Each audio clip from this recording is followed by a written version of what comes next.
किसान आंदोलन के सियासी नफा नुकसान का डर बीजेपी को सताने लगा है। पंजाब में म्युनिसिपल कॉरपोरेशन के चुनाव में बीजेपी की हार हुई है। जानकारों का यह कहना है कि पश्चिमी यूपी, हरियाणा और राजस्थान में जाट वोटों की नाराजगी बीजेपी को भारी पड़ सकती है। बीजेपी इसका तोड़ निकालने के लिए क्या क्या सियासी जतन कर रही है, आपको बताएंगे हमारे वरिष्ठ सहयोगी विजय विद्रोही। मेरे पीछे राजस्थान विधानसभा है। 200 विधायकों में से 35 से 40 जाट विधायक आमतौर पर चुने जाते हैं। इसी तरह लोकसभा की 25 में से 7 से 8 सीटों पर जाट अपना दखल रखते हैं।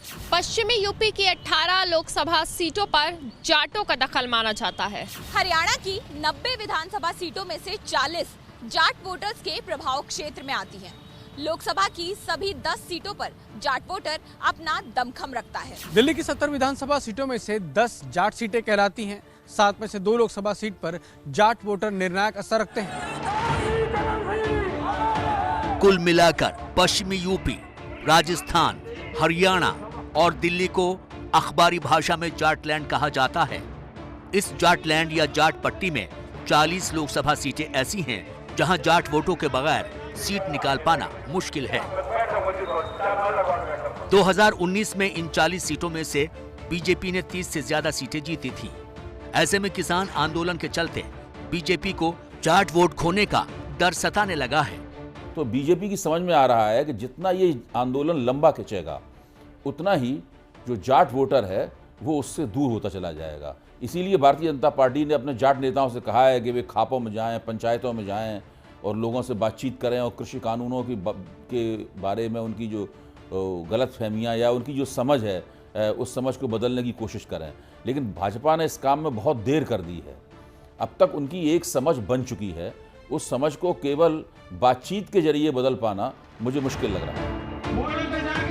दिलचस्प तथ्य यह है कि 20 साल पहले जाट कांग्रेस के समर्थक माने जाते थे, या फिर हरियाणा में बंसीलाल देवीलाल के और पश्चिमी यूपी में चौधरी चरण सिंह, बाद में उनके छोटे बेटे चौधरी अजीत सिंह को वोट देते रहे थे।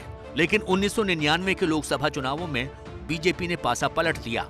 तब तत्कालीन प्रधानमंत्री अटल बिहारी वाजपेयी ने जाटों को ओबीसी, अन्य पिछड़ी जाति में शामिल करने की बड़ी घोषणा की थी। तब लोकसभा चुनाव के दौरान राजस्थान के सीकर में वाजपेयी जी ने यह घोषणा की थी। उस समय राजस्थान में जाट खुद को ओबीसी में शामिल करने की मांग को लेकर धरने प्रदर्शन कर रहे थे। वाजपेयी ने जाटों को केंद्र की ओबीसी सूची में डाला तो धीरे धीरे राजस्थान, यूपी और दिल्ली में भी राज्य सरकारों ने इसका अनुसरण करते हुए राज्यों की सूची में शामिल कर लिया। यहाँ हरियाणा के जाट ओबीसी में शामिल नहीं किए गए थे। वो दिन था कि जाट बीजेपी के मुरीद हो गए, कांग्रेस का साथ छोड़ा और कमल का बटन दबाने लगे।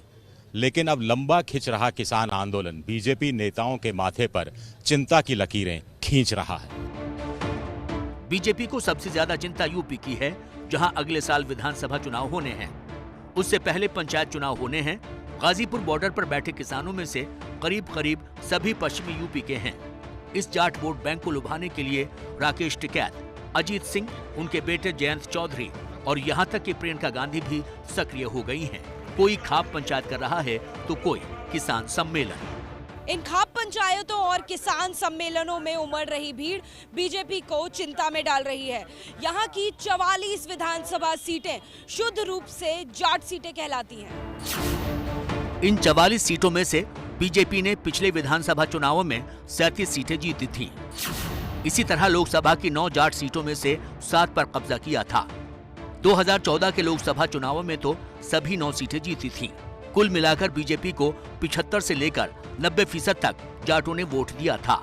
2019 के लोकसभा चुनावों में पूरे यूपी में बीजेपी को 51% वोट मिले थे, लेकिन पश्चिमी यूपी की जाट सीटों पर 52% वोट मिला था। इसी तरह विधानसभा चुनावों में बीजेपी को पूरे यूपी में 41% वोट मिले थे, लेकिन पश्चिमी यूपी की 120 सीटों पर करीब 44% वोट मिला था। जाहिर है कि बीजेपी को जाटों का वोट भी मिला और प्यार भी। लेकिन क्या ये सिलसिला आगे भी बना रहेगा? हाल ही में दिल्ली में पार्टी राजनीतिकार अमित शाह और पार्टी अध्यक्ष जेपी नड्डा ने जाट नेताओं की बैठक बुलाई थी, जिसमें नाराज जाट वोटरों तक पहुंचने की रणनीति बनाई गई।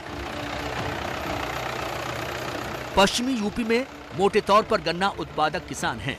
जिनका करोड़ों रुपया चीनी मिल मालिकों पर बकाया है। पिछले साल सितंबर में ये 10,000 करोड़ था, जो अब बढ़कर 13,000 करोड़ को पार कर गया है।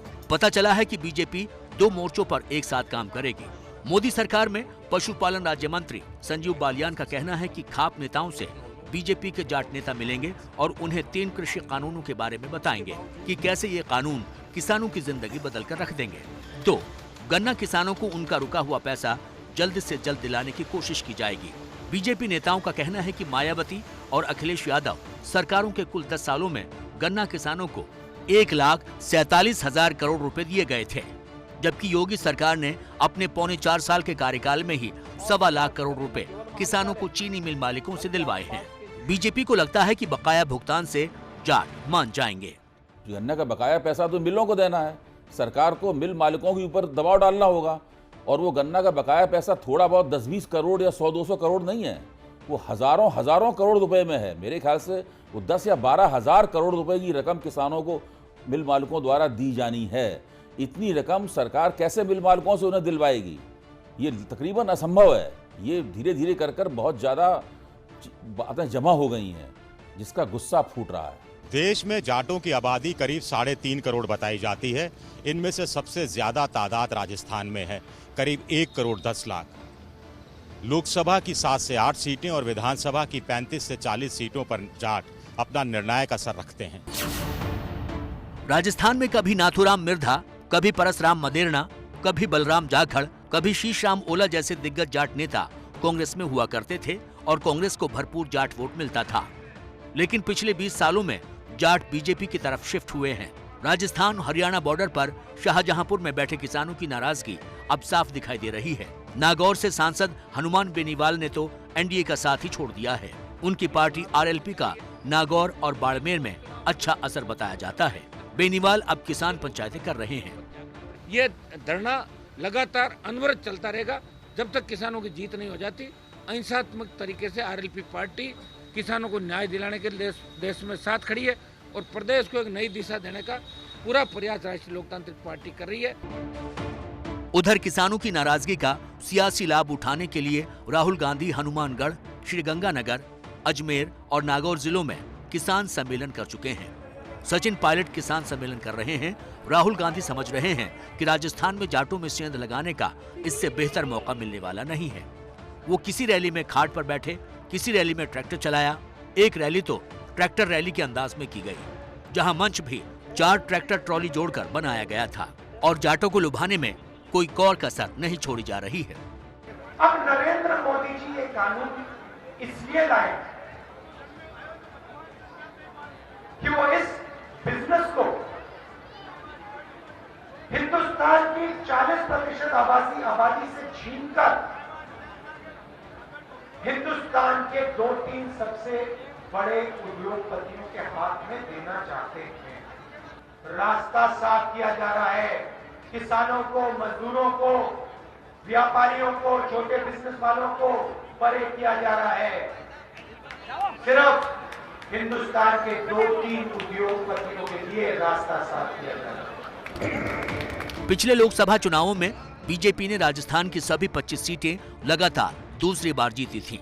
जाहिर है इनमें सभी जाट बहुल सीटें शामिल हैं।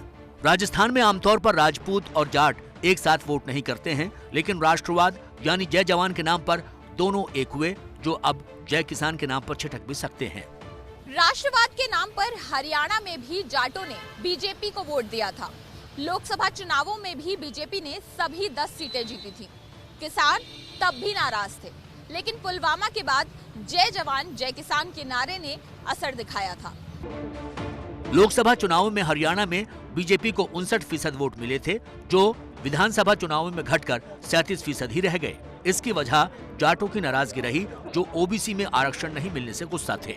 यहाँ तक कि खट्टर सरकार को बहुमत के लिए जजपा के दुष्यंत चौटाला के 10 विधायकों का समर्थन लेना पड़ा। बीजेपी को डर है कि किसानों की नाराजगी बनी रही तो उसे हरियाणा में विधानसभा चुनावों के साथ साथ लोकसभा चुनावों में भी नुकसान उठाना पड़ सकता है। खट्टर सरकार पिछली बार इसलिए बन गई क्योंकि जाटों के वोट 3 जगह बट गए थे। इस किसान आंदोलन के बाद जाटों के वोट बटने वाले नहीं हैं। पहले के हो सकता कुछ बटें, लेकिन पहले के मुकाबले बहुत कम बटेंगे। अगर जाटों के वोट नहीं बटेंगे तो खट्टर सरकार अगली बार नहीं बन पाएगी।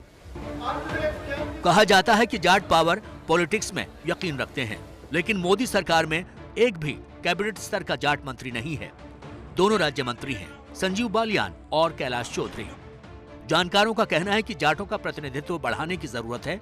अगले चुनावों में भी जरूरी नहीं है कि राजस्थान और हरियाणा में राष्ट्रवाद के नाम पर भी जाटों को एक किया जा सके।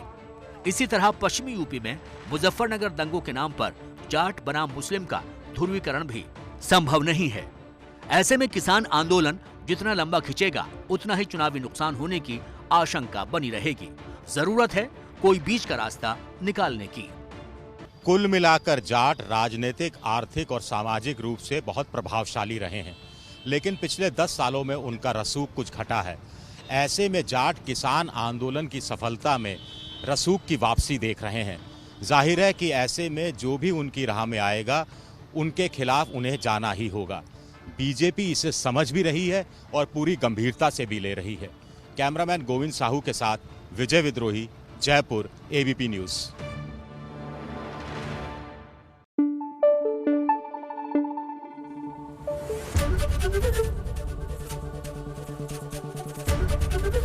एबीपी न्यूज़ आपको रखे आगे।